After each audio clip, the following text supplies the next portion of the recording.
2 Chronicles chapter 4. The temple's furnishings. He made a bronze altar 20 cubits long, 20 cubits wide, and 10 cubits high.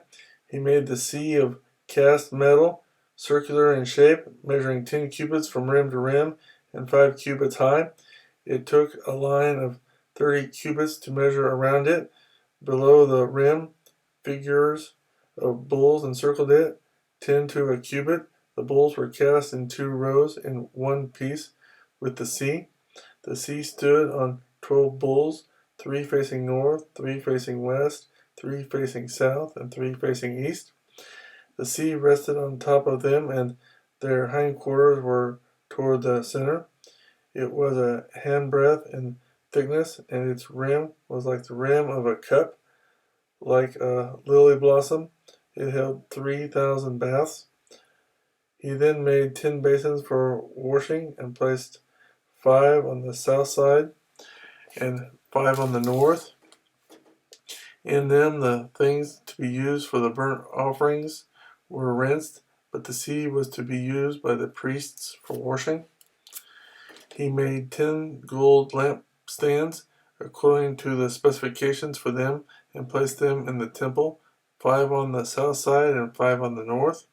He made 10 tables and placed them in the temple, 5 on the south side and 5 on the north. He also made 100 gold sprinkling bowls. He made the courtyard of the priests and the large court and the doors for the court, and overlaid the doors with bronze. He placed the sea on the south side at the southeast corner. He also made the pots and shovels and sprinkling bowls. So Hiram finished the work he had undertaken for King Solomon in the temple of God.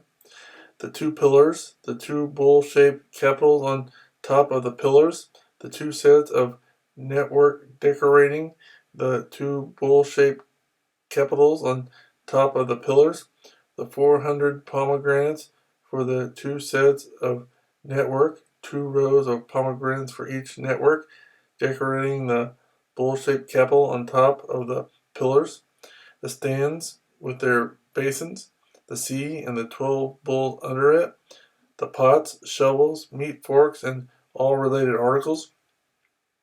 All the objects that Hiram Abi made for King Solomon for the temple of the Lord were of polished bronze. The king had them cast in clay molds in the plain of the Jordan between Succoth and Zarethan.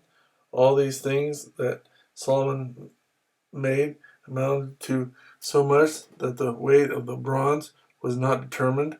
Solomon also made all the furnishings that were in God's temple: the golden altar, the tables on which was the bread of the presence, the lampstands of pure gold with their lamps to burn in front of the inner sanctuary as prescribed, the gold, floral work, and lamps and tongs, they were solid gold, the pure gold wick trimmers, sprinkling bowls, dishes, and censers, and the gold doors of the temple, the inner doors to the most holy place, and the doors of the main hall.